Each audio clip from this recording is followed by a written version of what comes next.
Good morning all of you. मैं Vishal Pratap Singh, assistant professor political science, Netaji Subhash Chandra Bose महिला महाविद्यालय, अलीगंज, लखनऊ। आज हम लोग पब्लिक एडमिनिस्ट्रेशन के दूसरे पार्ट के अंतर्गत क्लासिकी थिंकर्स के अंतर्गत 3 थिंकरों को देखेंगे। इसमें पहला थिंकर जहाँ वुड्रो विल्सन है और दूसरे थिंकर के रूप में हम इसमें फ्रेडरिक टेलर को देखेंगे और तीसरे थिंकर के रूप में हम हेनरी फोयल को देखेंगे। ये तीनों क्लासिकल थिंकर्स के अंतर्गत आते हैं। तो आइए सबसे पहले देखते हैं वुड्रो विल्सन को। तो वुड्रो विल्सन के क्लासिकल थिंकर्स के अंतर्गत उन्होंने कौन कौन से विचार दिए, उनको सबसे पहले देखेंगे। तो किसी भी विचारक को समझने के लिए सबसे पहले उसकी एक जो ऑटोबायोग्राफी होती, उन किन परिस्थितियों में सोचता है, किन परिस्थितियों में उसने अपने प्रशासनिक चिंतन को दिया, इसका अध्ययन करना जरूरी होता है। इसलिए हम सबसे पहले उसके जीवन परिचय को देखेंगे। उसके बाद हम देखेंगे कि लोक प्रशासन के विषय के रूप में जो वुड्रो विल्सन का योगदान है उसको देखेंगे। तो वुड्रो विल्सन को लोक प्रशासन का पिता कहा जाता है। यद्यपि प्रशासन को तो हम बहुत पहले से एक्सरसाइज करते हैं, लेकिन एज ए सब्जेक्ट के रूप में हम वुड्रो विल्सन को ही देखेंगे कि उन्होंने उसको विषय के रूप में अध्ययन के लिए सबसे पहले प्रेरित किया। उसके बाद हम देखेंगे कि उन्होंने कैसे राजनीति और प्रशासन के अलगाव की बात की। पहले तो उन्होंने अलगाव की बात की कि राजनीति और प्रशासन को एक दूसरे से अलग होना चाहिए, लेकिन बाद में उन्होंने कहा कि ये पूर्ण रूप से अलगाव संभव नहीं है, क्योंकि दोनों एक दूसरे पे कहीं ना कहीं निर्भर है। तो हम उसके अंतर्गत राजनीति और प्रशासन का अध्ययन कैसे उन्होंने किया उसको देखेंगे। फिर उन्होंने लोक प्रशासन के तुलनात्मक अध्ययन पर बल दिया कि कैसे एक देश के केवल प्रशासन के ही समझने से चीजों को नहीं समझा जा सकता, बल्कि एक देश के साथ साथ दूसरे देश के प्रशासन को भी समझना होगा, तब जाके हम लोक प्रशासन में बेहतर कर सकते हैं। उसके साथ उन्होंने लोक प्रशासन को व्यापारिक गतिविधि के रूप में अध्ययन करने पर जोर दिया। उसके अंतर्गत हम इसको अध्ययन करेंगे। और लोक प्रशासन को उन्होंने साइंस ऑफ एडमिनिस्ट्रेशन नाम दिया कि इसको वैज्ञानिक गतिविधियों के अनुसार इसका अध्ययन किया जाना चाहिए। तो इन सभी चीजों को समझते हुए हम वुड्रो विल्सन के प्रशासनिक चिंतन को समझ सकते हैं। तो आइए सबसे पहले देखते हैं वुड्रो विल्सन के जीवन परिचय। जैसा कि हम सभी जानते हैं कि वुड्रो विल्सन का जन्म 18 दिसंबर 1856 को अमेरिका के वर्जीनिया प्रांत में हुआ था।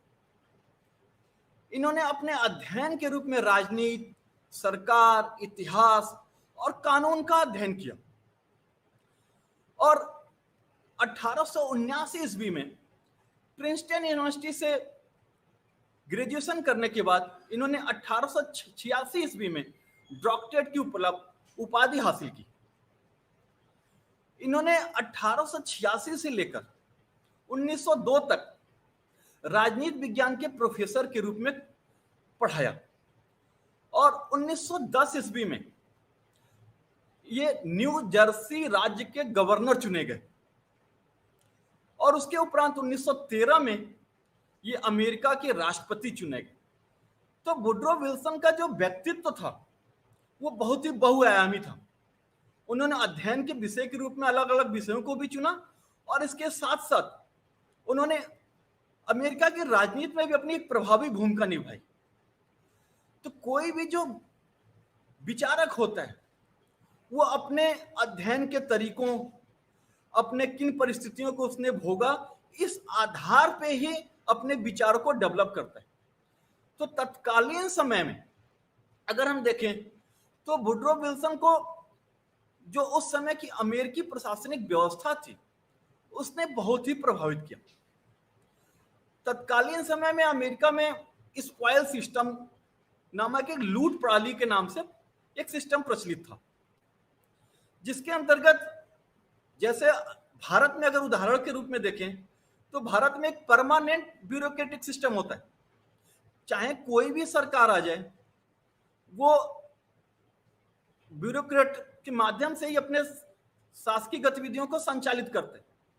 लेकिन अमेरिका में स्पाइल सिस्टम प्रचलित था, जिसके अंतर्गत जो भी व्यक्ति अमेरिका का राष्ट्रपति बनता था, वो अपने मनपसंद के लोगों को प्रशासन में जगह देता था और उनके अकॉर्डिंग गतिविधियों को संचालित करता था, जिसके कारण प्रशासनिक गतिविधि में भाई भतीजावाद और फेवरेटिज्म नामक चीजों को देखा जा सकता है।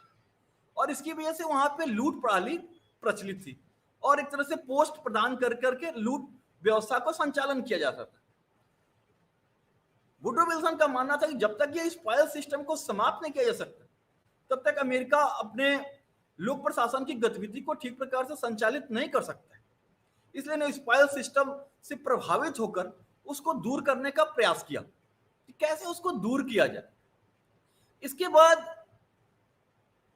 वुडरो विल्सन के थिंकिंग में एडमंड बर्ग के योगदान को देखा जा सकता है।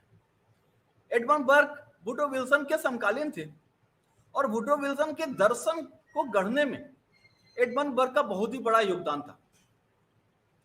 इसके साथ साथ जो वुडरो विल्सन ने अपना लोक प्रशासन के तुलनात्मक अध्ययन की जो बात की, उसके ऊपर उनके ऊपर वाल्टर वेजहार्ट का प्रभाव देखा जा सकता है। कैसे दो देशों की सरकार की गतिविधियों को एक दूसरे में तुलना करके कैसे उसमें बेस्ट किया जाए, इस विचार को वुडरो विल्सन ने वाल्टर वेजहार्ट से लिया था। इसके साथ साथ जब वो जॉन हॉपकिंस यूनिवर्सिटी में पढ़ाई कर रहे थे, तो वहां के प्रोफेसर रिचर्ड टी एलाय, इन्होंने जो यूरोपीय प्रशासनिक प्रणालियों को कैसे अमेरिकी लोकतांत्रिक व्यवस्था में कैसे लागू किया जाए, इसको बताया था। तो वुडरो विल्सन एलाय के इस विचार को अमेरिकी राजनीतिक गतिविधियों में प्रयोग करना चाहते थे। तो इसलिए एलाय के विचारों का भी प्रभाव हम वुडरो विल्सन के ऊपर देख सकते हैं। तो वुडरो विल्सन का जो लोक प्रशासन में योगदान है, आइए अब उसको देखते हैं। वुडरो विल्सन ने अपने डॉक्टरेट उपाधि के पश्चात 1886 के पश्चात 1887 में एक निबंध लिखा जिसका नाम था the study of administration. Study of administration लोक प्रशासन के क्षेत्र में लोक प्रशासन को एक विषय के रूप में स्थापित करने में मील का पत्थर साबित हुआ। यद्यपि इस लेख को वुडरो विल्सन ज्यादा सीरियसली नहीं ले रहे थे, लेकिन उनके लेख में इतनी मजबूती से लोक प्रशासन को स्थापित करने की क्षमता थी कि उस निबंध को, स्टडी ऑफ एडमिनिस्ट्रेशन को, पथ प्रदर्शक प्रयास जैसा महत्वपूर्ण स्थान प्राप्त है लोक प्रशासन के क्षेत्र में।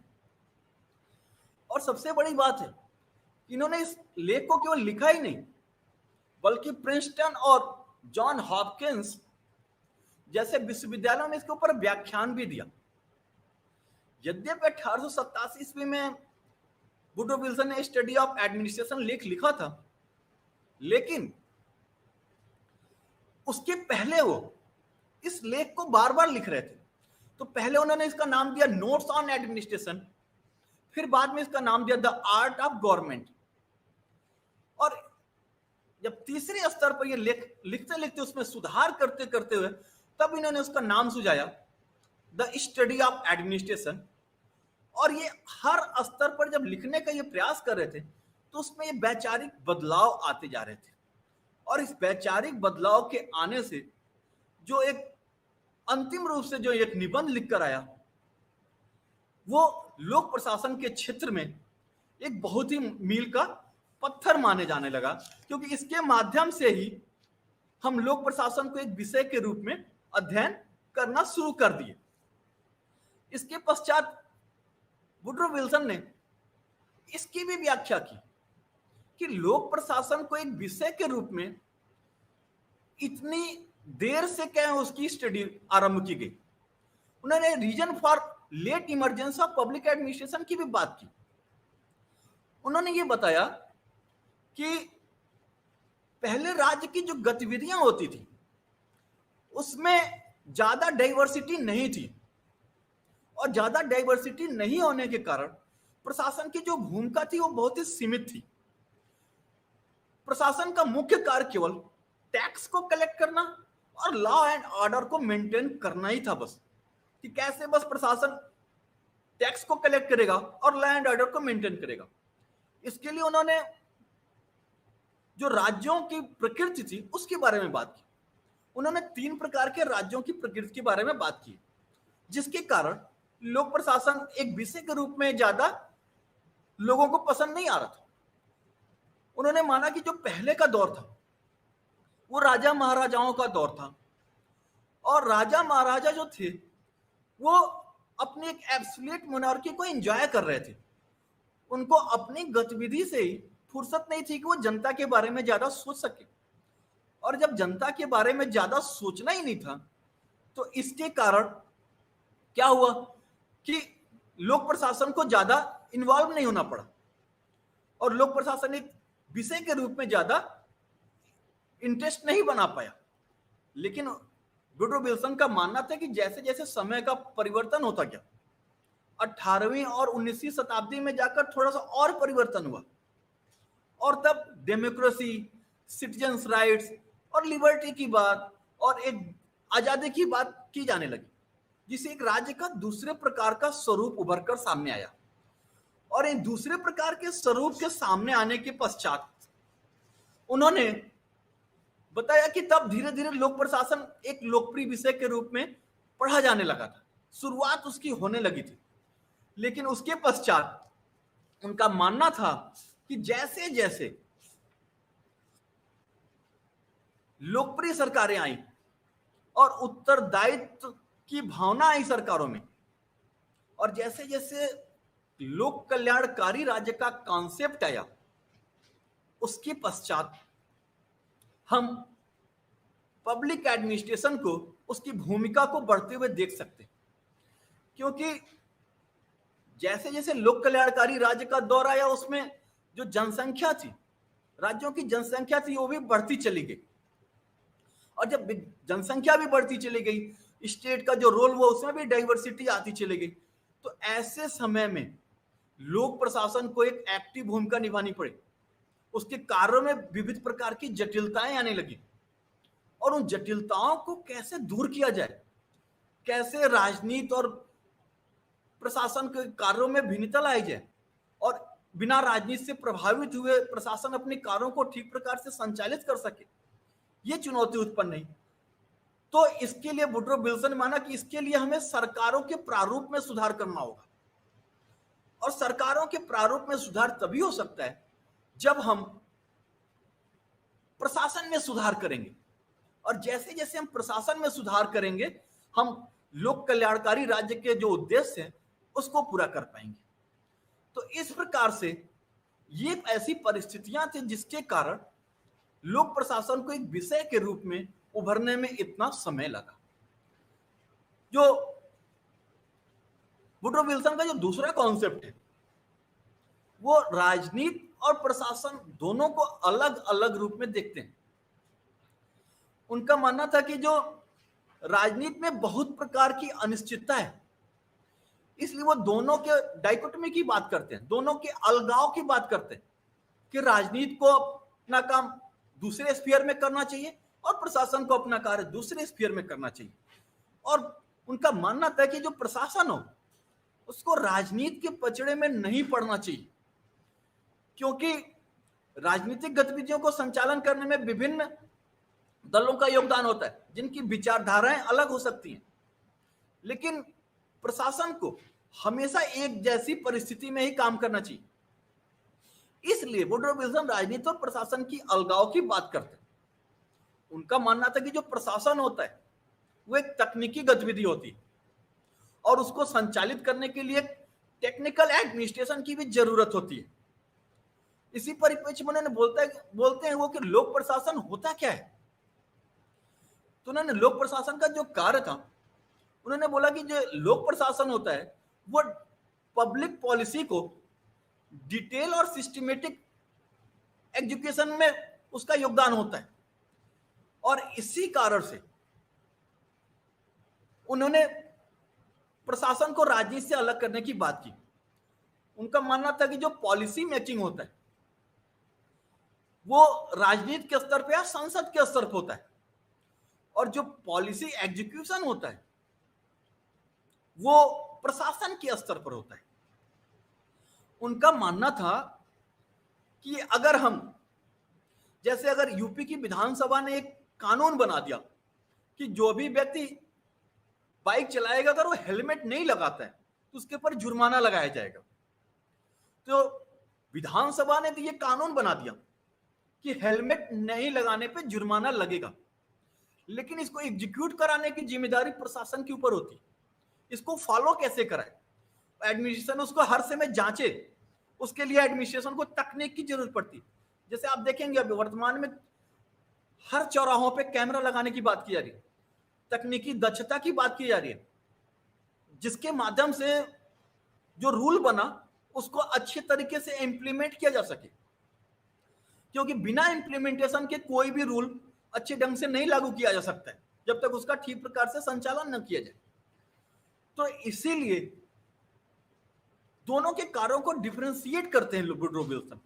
उनका मानना था कि जब तक दोनों के कार्यों को डिफरेंशिएट नहीं करेंगे तब तक प्रशासन में दक्षता नहीं आ पाएगी, एफिशिएंसी नहीं लाया जा सकता है। लेकिन एक समय पे तो उन्होंने राजनीति और प्रशासन के अलगाव की बात की, लेकिन दूसरी तरफ उनका मानना था कि इसको पूरी तरह से अलग भी नहीं किया जा सकता है। और इसको अलग नहीं करने के पीछे जो उन्होंने कारण दिया, उनका मानना था कि जो राजनीतिज्ञ होते हैं उनको उतना नॉलेज नहीं होता है, और उतना नॉलेज नहीं होने के कारण पॉलिसी मेकिंग में भी प्रशासन की एक प्रकार से भूमिका हो जाती है। ब्यूरोक्रेटिक सिस्टम उसमें काम करता है, उनको सलाह देने के लिए काम करता है, क्योंकि जब तक ब्यूरोक्रेटिक सिस्टम पॉलिटिकल के साथ इन्वॉल्व नहीं होगा तब तक एक अच्छा कानून नहीं बनाया जा सकता है। तो उन्होंने एक अलगाव की तो बात की, लेकिन उन्होंने बाद में चलकर इसके एक दूसरे में समाहित करने की भी बात की।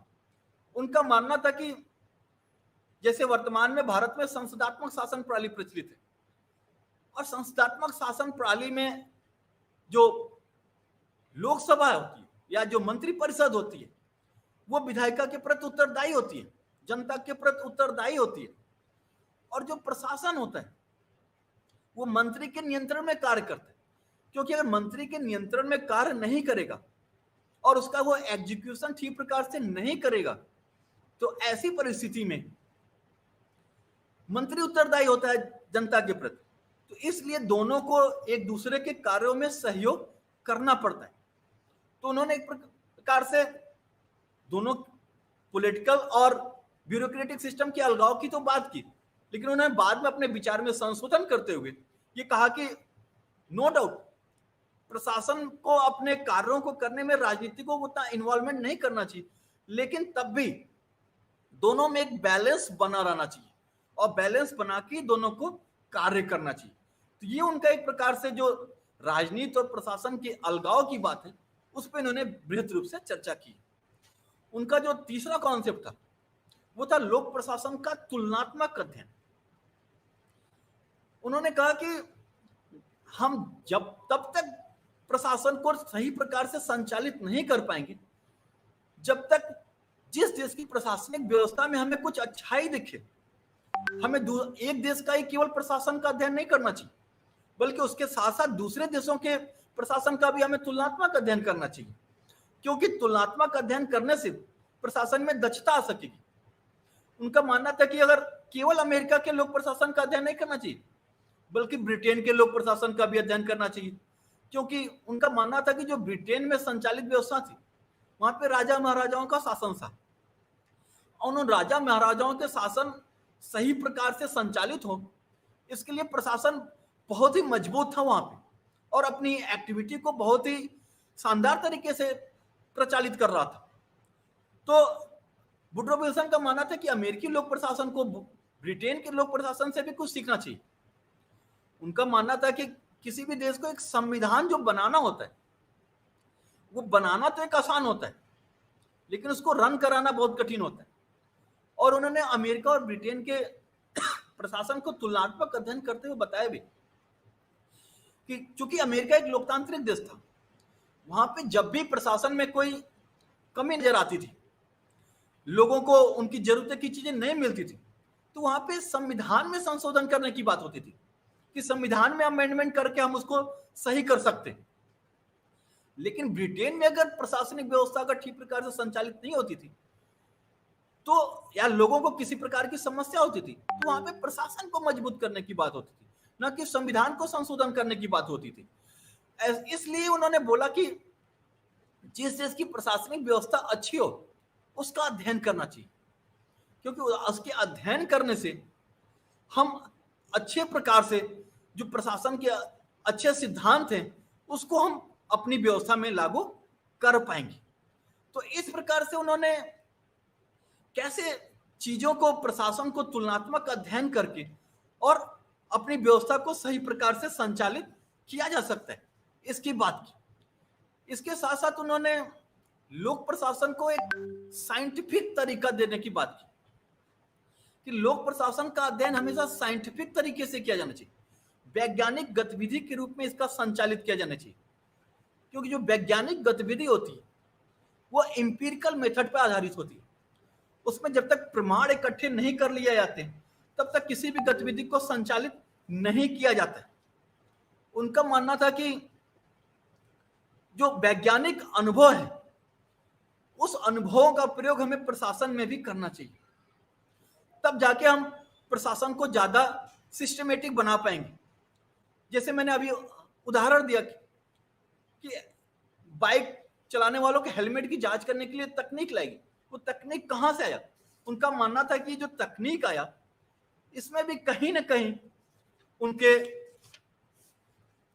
वैज्ञानिक अनुभवों को देखा जा सकता है। विज्ञान का प्रयोग हमें मैक्सिमम करना चाहिए। तो इस प्रकार उन्होंने इसको एक वैज्ञानिक गतिविधि भी माना है।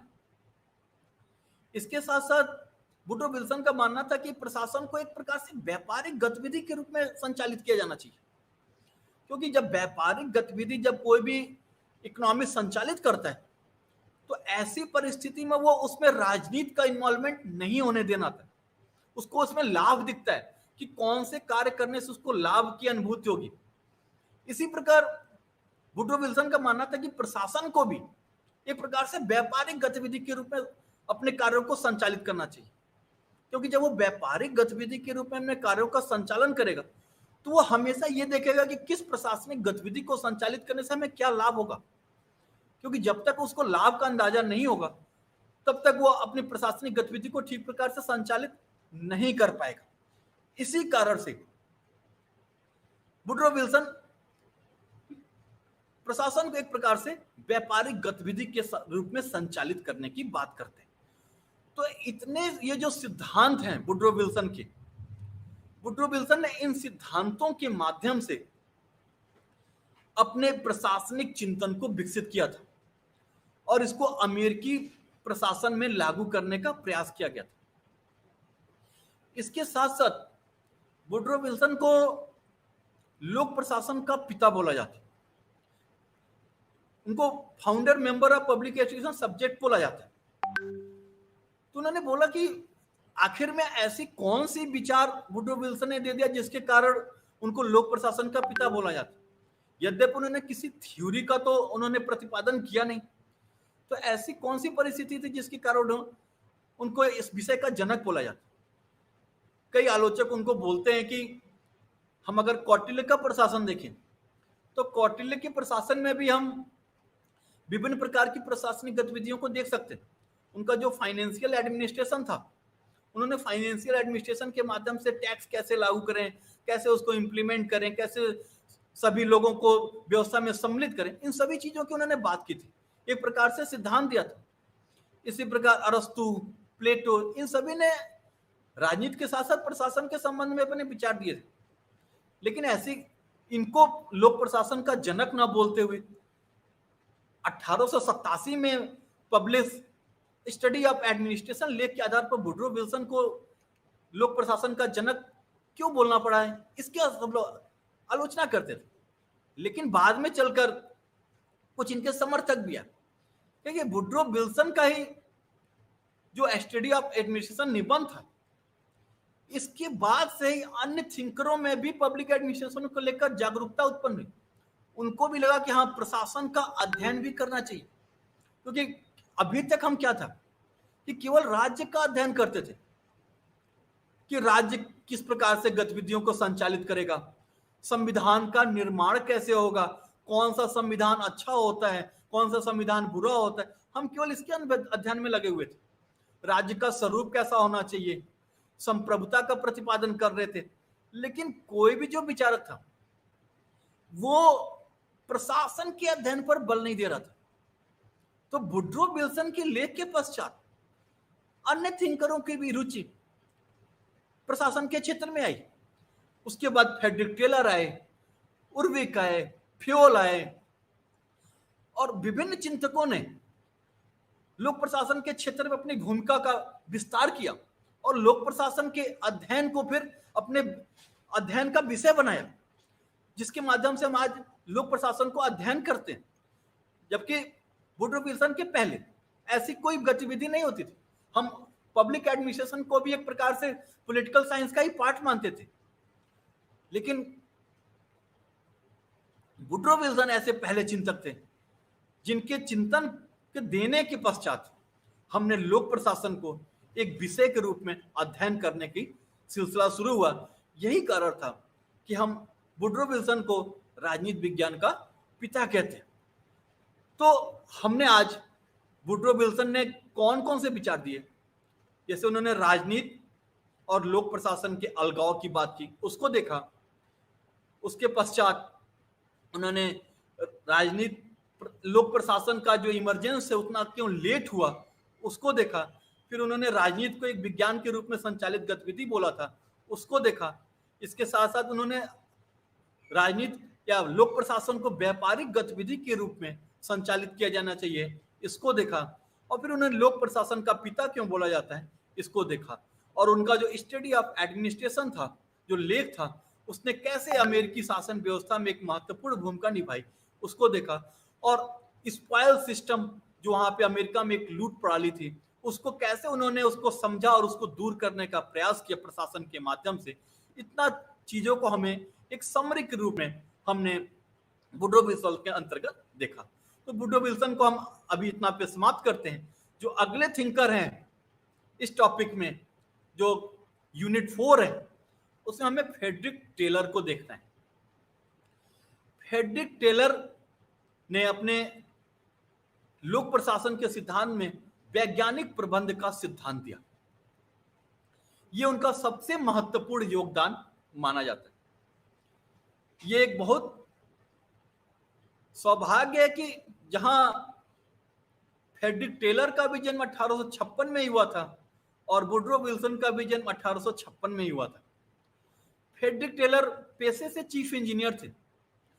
बाद में इन्होंने कंपनी में जनरल मैनेजर की भी पोस्ट को होल्ड किया, और इस पोस्ट को होल्ड करने के दौरान उन्होंने प्रशासन में कौन कौन सी कमियां हैं, उन कमियों को दूर करने का इन्होंने प्रयास किया।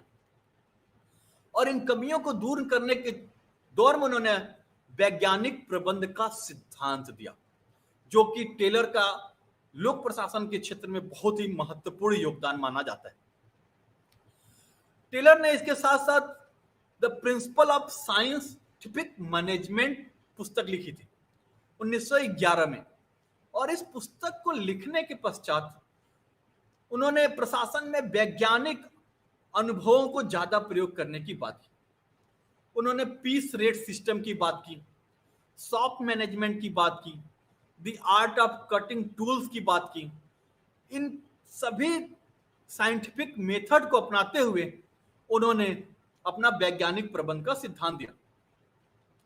अपने वैज्ञानिक प्रबंध के सिद्धांत को देते हुए टेलर का कहना था कि किसी भी औद्योगिक संगठन में विज्ञान का प्रयोग ज्यादा से ज्यादा होना चाहिए, जिससे कि उत्पादकता को बढ़ाया जा सके और लाभ कमाया जा सके।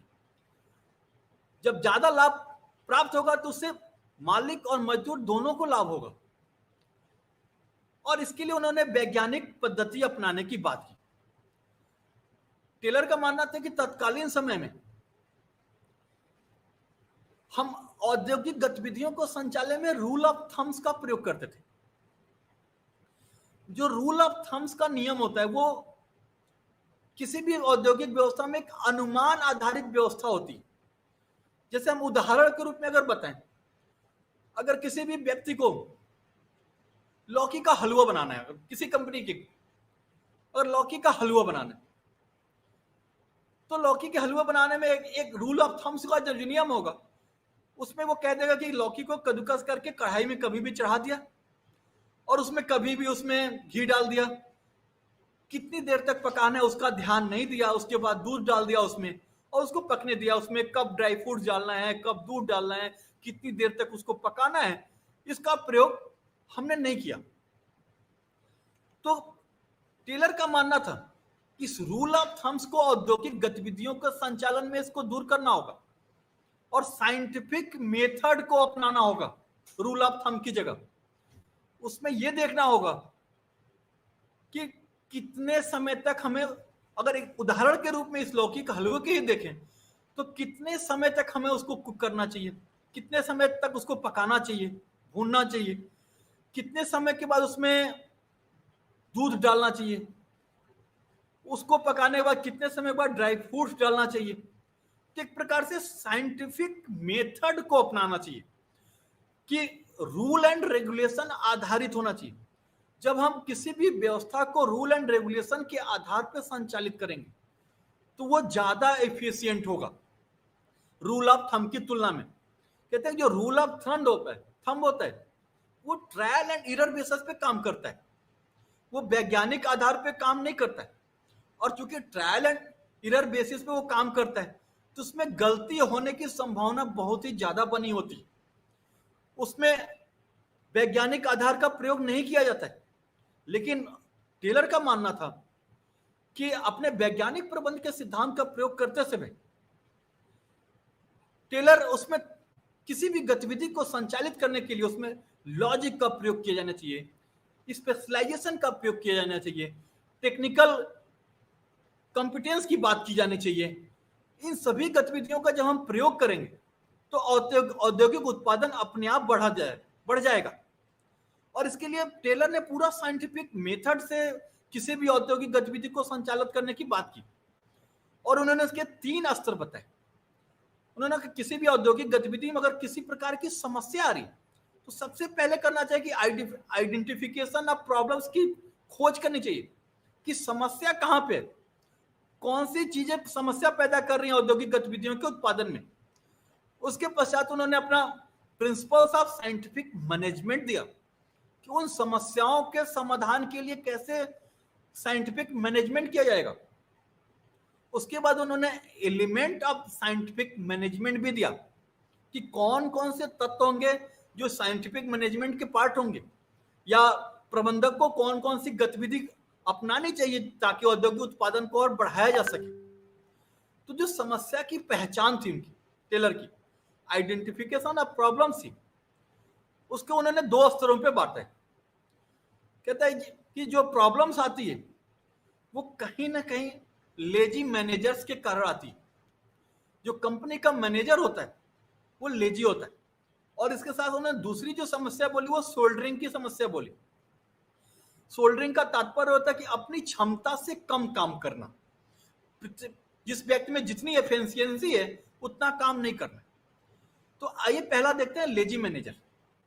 उन्होंने बोला कि जो मैनेजर होते हैं कंपनी के वो अपने उत्तरदायित्वों को अपने वर्करों पे डाल देते हैं और अपनी रिस्पांसिबिलिटी से मूव ऑन करते हैं और अपनी गतिविधि को संचालित करने में वो रूल ऑफ थम्स का नियम प्रयोग करते हैं, साइंटिफिक मेथड को नहीं अपनाते हैं। और इसके साथ साथ मैनेजर वर्कर को कुछ बताता नहीं है और वर्कर को उसके अकॉर्डिंग काम करने के लिए छोड़ देता है। और चूंकि ऐसी गतिविधि होती है तो अपने आप उत्पादन कम हो जाता है, और जब उत्पादन कम हो जाता है तो मैनेजर अपने ऊपर जिम्मेदारी इसकी नहीं लेता, वो मजदूरों के ऊपर इसकी जिम्मेदारी को सौंप देता है। जिसके कारण से उत्पादन कम हो जाता है। और जो दूसरी आइडेंटिफिकेशन ऑफ प्रॉब्लम्स की टेलर ने बात की, वो उसके सोल्डरिंग थी। सोल्डरिंग को भी उसने दो पार्ट में विभाजित किया। पहला उसका था कि नेचुरल सोल्डरिंग और दूसरा था सिस्टमेटिक सोल्डरिंग। नेचुरल सोल्डरिंग के अंतर्गत टेलर का मानना था कि जो मनुष्य का एक स्वाभाविक गुण होता है वो आलस्य का होता है। मनुष्य जब भी कोई गतिविधि को करने जाता है तो वो आलस्य करता है। अगर किसी काम को करने के लिए 15 दिन का समय है तो मनुष्य उसको पहले दिन से शुरुआत नहीं करता है, बल्कि जब 15वां दिन या 14वां दिन आ जाएगा तो उस दिन काम का शुरुआत करना चाहता है। उदाहरण के रूप में अगर मैं बताऊं कि मुझे ही अगर टेलर, विल्सन और फ्योल पढ़ाना था तो मुझे अगर एक हफ्ते का समय मिला है तो मुझे अपने एफिशिएंसी को बढ़ाने के लिए एक हफ्ते पूरे मेहनत करनी चाहिए। लेकिन जनरली चूंकि मनुष्य में एक आलस्य का गुण पाया जाता है और वो चीजों को टालता रहता है, और टालने से चीजें वो प्रेशर आ जाता है तो फिर चीजें उतने इफेक्टिव रूप से काम नहीं करती। तो इसको दूर करने की बात करता है टेलर।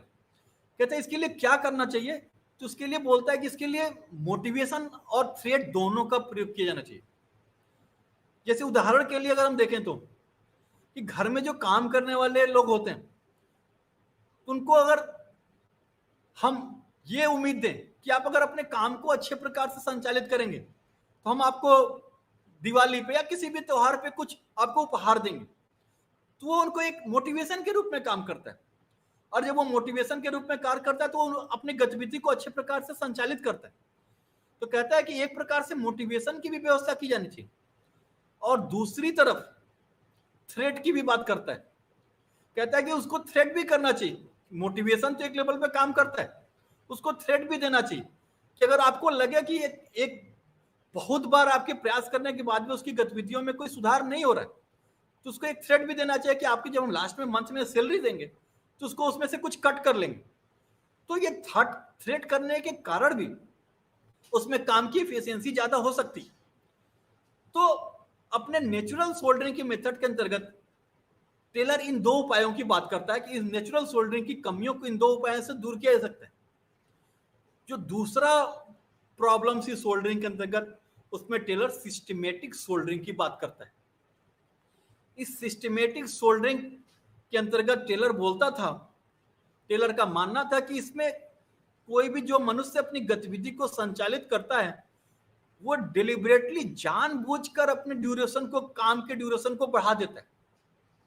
उदाहरण के लिए अगर किसी व्यक्ति को मकान बनाने में लगाया जाए तो वो जो व्यक्ति कारीगर काम करता है उसकी जो सैलरी होती है वो अटेंडेंस बेस होती है कि कितने दिन वो काम किया। तो वो जानबूझकर अपने काम के दिन को बढ़ाता है ताकि उसके ज्यादा सैलरी मिल सके। तो टेलर का मानना था कि जो हम सैलरी का जो मेथड है वो लोगों में अपने काम के दिनों को बढ़ाने के लिए मजबूर करता है। अगर उस सैलरी को हम परफॉर्मेंस बेस्ड कर देंगे, अगर हम परफॉर्मेंस बेस्ड सैलरी देंगे अटेंडेंस बेस्ड सैलरी की जगह पे, तो कार्य में इफिशियंसी ज्यादा आ सकती है। और इसी कमी को दूर करने के लिए टेलर ने पीस रेट सिस्टम की बात की थी। उनका मानना था कि जो पीस रेट सिस्टम होता है इसमें जो सैलरी या तनख्वाह दी जाती है ये परफॉर्मेंस बेस्ड होता है, न कि अटेंडेंस बेस्ड। उनका मानना था कि अगर उदाहरण के रूप में देखें कि अगर मान लीजिए कि बैट बनाने की कंपनी है, उस बैट बनाने की कंपनी ने किसी अपने कारीगर को रखा है बैट बनाने के लिए और वो 9,000 रुपए महीने की सैलरी देता है उसको, यानी कि 300 रुपए उसको पर डे की सैलरी देता है। अगर इस सैलरी को परफॉर्मेंस बेस्ड कर दिया जाए और ये कह दिया जाए उससे कि अगर आपको एक बैट बनाने के लिए 30 रुपए दिए जाएंगे, तो अगर वो एक दिन में 20 बैट बनाता है तो वो एक दिन में 600 रुपए प्राप्त करेगा और इस प्रकार उसकी जो महीने की सैलरी होगी वो 18,000 हो जाएगी। और 18,000 होने से जहां 9,000 वो सैलरी दे रहे थे, उसकी जगह पे वो 18,000 सैलरी पाएगा। तो ये एक उसके एक मोटिवेशन फैक्टर के रूप में काम करेगा और वो अपने परफॉर्मेंस में इससे इजाफा करेगा, और ये परफॉर्मेंस में इजाफा करने से प्रोडक्शन भी ज्यादा बढ़ता चला जाएगा। तो जब परफॉर्मेंस बढ़ेगा और उससे उत्पादन गतिविधि बढ़ेगी, और उत्पादन गतिविधि बढ़ने से कंपनी को भी लाभ होगा और मजदूर को भी लाभ होगा। तो इस सोल्डरिंग के दूसरे जो सिस्टमेटिक सोल्डरिंग है, इसको दूर करने के लिए टेलर ने पीस रेट सिस्टम की बात की और परफॉर्मेंस बेस्ड सैलरी की बात की। अपने जब आइडेंटिफिकेशन ऑफ प्रॉब्लम हो जाए, उसके पश्चात टेलर ने इसके प्रिंसिपल ऑफ साइंटिफिक मैनेजमेंट भी दिया, कहा कि इन समस्याओं को समाधान करने के लिए औद्योगिक गतिविधियों में रूल ऑफ थंब की जगह वैज्ञानिक प्रबंधन की बात की। उन्होंने कहा कि development of true science of work की डेवलप की जानी चाहिए, सिस्टमेटिक स्टडी ऑफ ऑर्गेनाइजेशन करना चाहिए, क्योंकि जो भी संगठन काम कर रहा है उसका सिस्टमेटिक अध्ययन करना चाहिए कि कहां पे क्या क्या कमी है, वर्कर्स क्यों इफिशिएंसी के रूप में कार्य नहीं कर पा रहे, और उन कमियों को दूर करने के पश्चात उसमें कार्यों को ब्रेक करके देखने की भी क्षमता होनी चाहिए। Breaking of job into smaller elements, इसकी भी बात करते हैं। वो कहते हैं कि जब एक बड़ा कार्य होता है उसको जब एक व्यक्ति संचालित करता है तो उसको वो कुछ मजबूरियों का सामना करें। जैसे जैसे उस बड़े कार्य को हम छोटे छोटे टुकड़ों में बांट लेंगे, जैसे अगर एक बहुत बड़ी बाउंड्री करनी है, उस बाउंड्री को करने में अगर उसको हम छोटे छोटे पार्ट्स में टुकड़े कर देंगे तो वो कार्य उतना आसान लगने लगेगा, और जैसे ही वो कार्य आसान लगने लगेगा तो मजदूर को एक मोटिवेशन का काम करेगा, और वो मोटिवेशन उसको कार्य करने में एक प्रकार से वैज्ञानिक गतिविधि इन्वॉल्व हो जाएगी। इसके बाद वो स्टैंडर्डाइजेशन ऑफ जॉब की भी बात करते हैं कि किसी भी कार्य करने के लिए कौन सा अच्छा तरीका हो सकता है, इसकी बात करते हैं। क्योंकि जब तक उसका एक सिस्टमेटिक प्रोसेस उसका अगर हम अध्ययन नहीं करेंगे तो हम उसको वैज्ञानिक रूप से संचालित नहीं कर पाएंगे। और वो कहते हैं कि जितना ज्यादा प्रोडक्ट प्रोड्यूस करेंगे और जितना ज्यादा सैलरी हम देंगे, उससे हम कहीं न कहीं औद्योगिक गतिविधियों को अच्छे प्रकार से संचालित कर पाएंगे। हम देखते हैं कि टेलर ने जितने भी अपने विचार दिए हैं वो औद्योगिक गतिविधियों के क्षेत्र में दिए, लेकिन हम उसको पढ़ रहे हैं पब्लिक एडमिनिस्ट्रेशन के रूप में। हम आगे चल के अभी देखेंगे कि जितनी भी उसकी औद्योगिक गतिविधियों के कार्य हैं उसको हम प्रशासन में कैसे लागू कर सकते हैं, इसका भी अभी हम आगे अध्ययन करेंगे। जो उन्होंने इसमें दूसरी बात की कि scientific selection of workers, training and development of skills की बात करते हैं। वो कहते हैं कि जो वर्कर्स का सिलेक्शन होना चाहिए वो स्किल्ड होने चाहिए। अगर हम बैट बनाने की कंपनी के वर्कर को जूते बनाने की कंपनी में लगाएंगे तो वो अपने एक्टिविटी को सही प्रकार से संचालित नहीं कर पाएगा। तो जो व्यक्ति जिस स्किल का हो उसको उसी प्रकार की गतिविधि में लगाना चाहिए। उस प्रकार की गतिविधि में लगाया जाएगा तो उसकी एफिशिएंसी अपने आप बढ़ जाएगी। तो पहले एक साइंटिफिक सिलेक्शन करना चाहिए वर्कर्स का कि कौन सा वर्कर किस कार्य के लिए ट्रेंड है, किस कार्य को अच्छे प्रकार से संचालित कर सकता है, इसकी बात करते हैं। फिर टेलर उसको ट्रेनिंग देने की भी बात करते हैं। कहते हैं कि जैसे हम वर्कर्स को समय समय पे ट्रेनिंग्स भी देनी चाहिए, क्योंकि ट्रेनिंग्स देने से वो हर प्रकार उनकी काम की गतिविधि में चेंज होने के बाद भी वो अपने कार्यों को अच्छे प्रकार से संचालित कर सकेंगे। ट्रेनिंग को टेलर एक उदाहरण के रूप में बोलते हैं। कहते हैं कि अगर कोई व्यक्ति 5 व्यक्ति मिलकर अगर किसी कंपनी में बैट बना रहे हैं और अगर वो एक दिन में 10 बैट बना रहे हैं और 10 वर्कर मिलकर 20 बैट बना रहे हैं, लेकिन ये पॉसिबिलिटी है कि अगर उन 5 वर्कर्स को अगर अच्छी से ट्रेनिंग दी जाए तो वो वर्कर्स ही एक दिन में 20 बैट बनाने लगे और उनमें इफिशियंसी बढ़ जाएगी, और इफिशियंसी की बढ़ने से उनको प्रोडक्शन बढ़ जाएगा। तो उनको कहना है वर्कर्स को समय समय पे ट्रेनिंग भी देनी चाहिए, और जो वर्कर्स हायर करना चाहिए उनमें एक एटीट्यूड भी देखना चाहिए और एप्टीट्यूड का भी ध्यान रखना चाहिए।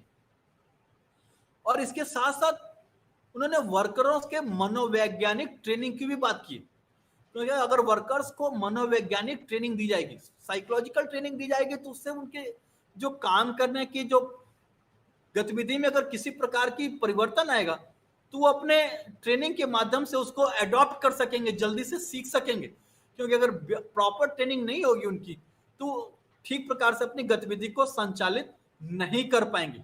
इसके साथ साथ उनका मानना था कि जो वर्कर्स हैं और जो काम है और जो मैनेजर है उनको एक सिस्टम पे लाने का प्रयास करना चाहिए।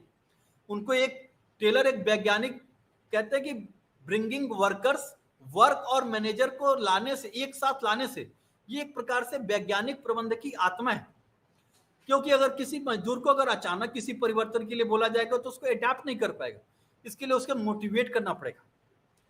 और जब एक मोटिवेशन लेवल काम करता है तो कोई भी व्यक्ति उस प्रकार की गतिविधि को अच्छे ढंग से संचालित करता है। जैसे उदाहरण के रूप में अगर हम देखें तो जो स्वच्छ भारत अभियान है भारत में, वो भी एक प्रकार से मोटिवेशन फैक्टर पे ही काम करता है। भारत में देश के प्रधानमंत्री मोदी जी के आह्वान के पश्चात स्वच्छ भारत अभियान को एक तीव्र गति मिली। उसमें कहीं ना कहीं वैज्ञानिक गतिविधि इन्वॉल्व हुई, लोगों की इन्वॉल्वमेंट हुई उसमें। तो ये कहीं ना कहीं वैज्ञानिक मैनेजमेंट का एक हिस्सा था कि कैसे साइकोलॉजिकली लोगों को इन्वॉल्वमेंट किया जाए स्वच्छ भारत की तरफ। तो इन सभी चीजों को उसमें वर्कर्स भी आए, वर्क भी आया और मैनेजर, तीनों इन्वॉल्व हुए। और इन तीनों के इन्वॉल्व होने से आज भारत स्वच्छ भारत मिशन की ओर एक तीव्र प्रकार से आगे बढ़ रहा है। इसके साथ साथ टेलर कहते हैं कि मैनेजर वर्कर्स के बीच में एक हार्मोनी, एक विश्वसनीयता भी बनी होनी चाहिए। वर्कर्स को हमेशा ये लगना चाहिए कि मालिक का हमारे ऊपर भरोसा है, मेरे काम को लेकर उनको विश्वास है और वो हमें कभी भी बीच समय में अपने नौकरी से नहीं निकालेंगे। इसके लिए उन्होंने बोला कि टेलर ये जो दिवाली या इन सब त्योहारों पे जो बोनस दिया उसको गलत मानते हैं। कहते हैं कि साल में 2-3 दिन बस ऐसे करने से कोई गतिविधि ठीक प्रकार से संचालित नहीं हो जाएगी, बल्कि पूरे साल वर्कर और मैनेजर एक दूसरे के लिए हमेशा खड़े रहने चाहिए। जब भी वर्कर्स को जरूरत हो मैनेजर की तो मैनेजर उनके साथ खड़ा हो, और मैनेजर को जब भी वर्कर्स की जरूरत हो तो वर्कर्स खड़े उनके साथ। और इसके लिए उन्होंने बोला कि साइज ऑफ सरप्लस को बढ़ाइए, और जितना ज्यादा प्रोडक्शन करेंगे उससे मजदूर भी खुश होंगे और मालिक को भी खुशी मिलेगी। जैसे कहते हैं अगर कोई भी एक्टिविटी गतिविधि संचालित की गई और उसे 100 रुपए का प्रोडक्शन हुआ और उसमें 80 रुपए मालिक ने रख लिया और 20 रुपए मजदूर को मिले, तो इस गतिविधि को 100 रुपए से बढ़ा के 1000 रुपए कर दीजिए और उसमें मालिक को 600 रुपए मिलने लगे और मजदूर को 400 रुपए में मिलने लगे। तो मालिक को भी उसी रेशियो में प्रॉफिट होगा और मजदूर को भी इसी रेशियो में प्रॉफिट होगा, जिससे दोनों अपनी गतिविधि को सही प्रकार से संचालित कर सकेंगे। इसके साथ वो प्रॉपर डिवीजन ऑफ वर्क की बात करते हैं, between work manager and workers की बात करते हैं। कहते हैं कि मैनेजर को अपने आर्थिक रवैये की आलोचना करनी चाहिए, अपने आलसी रवैये को छोड़ना होगा और अपने कार्यों के प्रति जिम्मेदार होना होगा। अपने उत्तरदायित्व को मजदूरों के ऊपर नहीं छोड़ना चाहिए और मजदूरों को भी अपने कार्य को ईमानदारी से करना चाहिए, क्योंकि जब तक अपने कार्य को ईमानदारी से संचालित नहीं करेगा तब तक मालिक और मजदूर दोनों ही औद्योगिक गतिविधि में अपने कार्य को ठीक प्रकार से संचालित नहीं कर पाएंगे। तो सबसे पहले टेलर ने आइडेंटिफिकेशन ऑफ प्रॉब्लम की बात की, फिर उन्होंने अपने प्रिंसिपल ऑफ साइंटिफिक मैनेजमेंट को दिया। उसके पश्चात वो एलिमेंट ऑफ साइंटिफिक मैनेजमेंट की भी बात करते हैं, और इसके लिए वो टाइम, इसका जो 5 भागों में एलिमेंट ऑफ जो साइंस मैनेजमेंट है इसको 5 भागों में विभाजित करते हैं, और इसके अंतर्गत वो सबसे पहला जो भाग है वो टाइम एंड मोशन की बात करते हैं। कहते हैं कि किसी भी गतिविधि को करने के लिए समय और गति का ध्यान रखना चाहिए। उदाहरण के लिए एक छोटे एग्जांपल लेते हैं, जो हम सभी रोड्स पे या कहीं पे भी किसी बड़े दुकान पे जाके गोलगप्पे खाते हैं, और उस गोलगप्पे के खाने में भी अगर हम देखें तो उसमें भी साइंटिफिक मेथड यूज करने की बात करते हैं कि कैसे अपने टाइम को बचाया जा सके और मोशन अपनी गति को तीव्र किया जा सके। तो उसमें अगर टेलर के अगर वैज्ञानिक प्रबंध को अप्लाई करें तो उसमें जो दुकानदार होता है उसको छोले कहाँ रखने हैं, पानी कहाँ रखने हैं, जिससे कि वो उससे टाइम भी कम लगे और अपनी गति को जल्दी संचालित कर सके। और जितना कम समय लगेगा उससे वो जितना ज्यादा से ज्यादा ग्राहक उसके पास अपने चीजों को डिलीवर कर सकेगा। और जितना ज्यादा वो डिलीवर करेगा उसके बाद उसकी ज्यादा कमाई होगी, उससे कंपनी और उस व्यक्ति दोनों की बेनिफिट होगी उससे। इसके साथ साथ उन्होंने बेजेट पेमेंट सिस्टम की जो बात थी उसमें भी चेंज करने की बात की। उन्होंने जो पीस रेट सिस्टम पर जो सैलरी देने की बात की, उन्होंने अटेंडेंस बेस्ड सैलरी जगह पे परफॉर्मेंस बेस्ड सैलरी की बात की। क्योंकि उन्होंने बोला कि जो अटेंडेंस बेस्ड सैलरी होती है इससे में मजदूर ज्यादा मोटिवेट नहीं होते। उनको पता है कि वो कितना भी कार्य कर ले उनको 300 रुपये अगर पर डे का मिलते हैं वो 300 रुपये ही मिलेंगे, उससे ज्यादा उनको नहीं मिलेगा। लेकिन अगर वो परफॉर्मेंस बेस्ड कर दिया जाएगा कि अगर एक बैट बनाने में आपको 30 रुपये मिलेंगे तो वो एक दिन में ज्यादा बैट बनाने का प्रयास करेगा और उससे वो एक प्रकार से उसकी सैलरी भी बढ़ जाएगी। उसके साथ उन्होंने बोला कि जो मजदूर ऑर्डिनरी तरीके से कार्य कर रहे हैं उसको ऑर्डिनरी पे दिया जाए और जिसका परफॉर्मेंस अच्छा है उसको सैलरी भी ज्यादा दिया जाए। कि अगर कोई व्यक्ति 30 रुपये एक बैट बनाने के लिए रहा है और वो 10 बैट ही बना रहा है एक दिन में, लेकिन कोई व्यक्ति ऐसा है जो एक दिन में 15 बैट बनाने की क्षमता रखता है तो उसको 30 रुपये की जगह पे 50 रुपये दिया जा सकता है, क्योंकि वो एक दिन में ज्यादा परफॉर्मेंस कर रहा है। और चूंकि उसको 30 रुपये की जगह पे 50 रुपये दिए जाएंगे तो उससे उस मजदूर का भी लाभ होगा और उस मजदूर का लाभ होने से जो दूसरा मजदूर है वो भी प्रेरित होगा कि मैं भी उसकी तरह ज्यादा सैलरी पाऊं। और इस ज्यादा सैलरी पाने के चक्कर में वो अपने एफिशिएंसी को बढ़ाएगा, तो अपने परफॉर्मेंस को बढ़ाएगा और इस परफॉर्मेंस के बढ़ाने से उस औद्योगिक संगठन को भी फायदा होगा और उस मजदूर को भी मजदूर को भी फायदा होगा। इसके साथ साथ उन्होंने जो तीसरा सिद्धांत दिया इसमें वो फंक्शनल फोरमैनशिप का कॉन्सेप्ट दिया उन्होंने। वो जो टेलर ने जो ट्रेडिशनल यूनिटी ऑफ कमांड की थ्योरी थी उसकी आलोचना करते हैं। कहते हैं कि एक व्यक्ति सैकड़ों हजारों लोगों को आदेश दे, ये सही नहीं है। उसकी जगह पर उन्होंने 8 बॉस का कॉन्सेप्ट दिया। उन्होंने बोला कि एक मैनेजर होगा, उस मैनेजर के अंडर में 8 सुपरवाइजर काम करेंगे और उन 8 सुपरवाइजर के अंडर में सभी वर्कर्स काम करेंगे और जो वर्कर्स होंगे वो सुपरवाइजर के प्रति रिस्पॉन्सिबल होंगे और जो सुपरवाइजर्स होंगे वो मैनेजर के प्रति रिस्पॉन्सिबल होंगे। तो एक प्रकार से वो सिस्टम बनाने की बात करते हैं। तो और इसमें जो क्या है कि मैनेजर जो होगा वो वर्कर्स से डायरेक्ट कांटेक्ट नहीं करेगा, इसमें वर्कर्स सुपरवाइजर से कांटेक्ट करेगा और मैनेजर सुपरवाइजर से कांटेक्ट करेगा। और इसके कारण जो साइंटिफिक मेथड है वो इसमें लागू किया जा सकेगा। लेकिन इसके साथ साथ इन्होंने एक एक्सेप्शन प्रिंसिपल भी दिए। इन्होंने बोला कि हो सकता है कि ऐसी कोई मजबूरी आ जाए कि मैनेजर को सुपरवाइजर को बाइकआउट करते हुए नीचे सीधे वर्कर से बात करनी पड़ जाए, क्योंकि अगर वर्कर से बात न करे तो हो सकता है कि परफॉर्मेंस को ठीक प्रकार से संचालित नहीं किया सके। तो एक्सेप्शनल प्रिंसिपल्स की भी बात करते हैं। तो इन 5 आधारों पे उन्होंने अपने एक्सेप्शनल प्रिंसिपल्स को दिए और साइंटिफिक मैनेजमेंट को लागू करने का प्रयास किया। अगर हम टेलर के विचारों को आज के संदर्भ में देखें तो उत्पादन को बढ़ाने में सहयोग करने में वैज्ञानिक प्रबंध सिद्धांत बहुत ही उपयोगी है और इससे उद्योगों के अंदर जो झगड़े हैं उसको कम किया जा सकते हैं।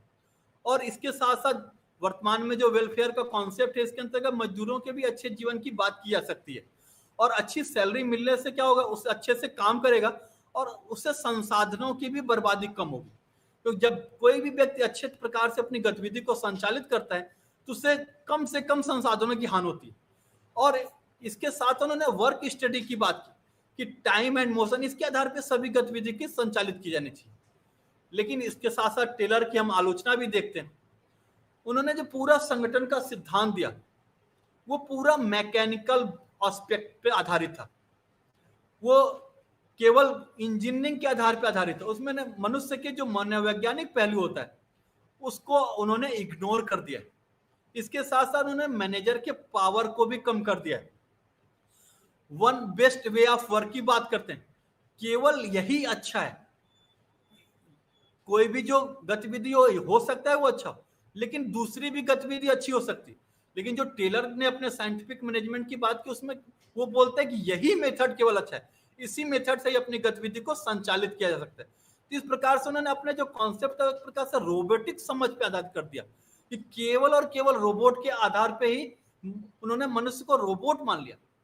इसके साथ साथ जो उन्होंने पैसे को ही केवल मोटिवेशन फैक्टर समझा कि व्यक्ति अगर पैसा पाएगा तभी मोटिवेट होकर काम करेगा।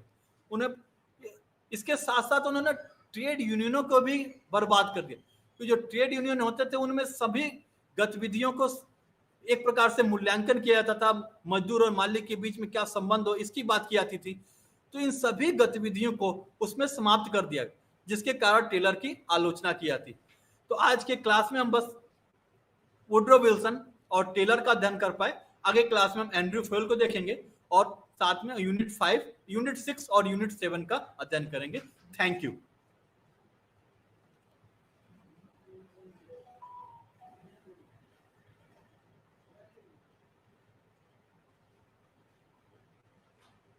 अगले क्लास में हम हेनरी फेल का अध्ययन करेंगे, जो कि पाश्चात्य प्रबंधन विचारधारा में बहुत ही महत्वपूर्ण योगदान दिए हैं। यद्यपि टेलर ने भी वैज्ञानिक प्रबंध का सिद्धांत दिया था, लेकिन इसके साथ साथ फ्योल ने जो अपना एक किताब लिखी थी उस किताब के माध्यम से भी उन्होंने भी प्रबंधन के क्षेत्र में अपना महत्वपूर्ण योगदान दिया था।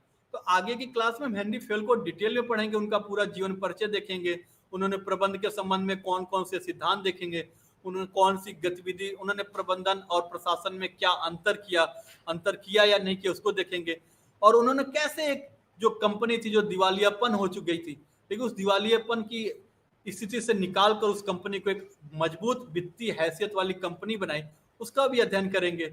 और उसके साथ हम अगली क्लास में मैस्लो और हर्जबर्ग का भी अध्ययन करेंगे। इन सभी चीजों को अध्ययन करते समय फेल की क्या आलोचना की जाती है, इन सभी चीजों का हम अध्ययन करेंगे। Thank you.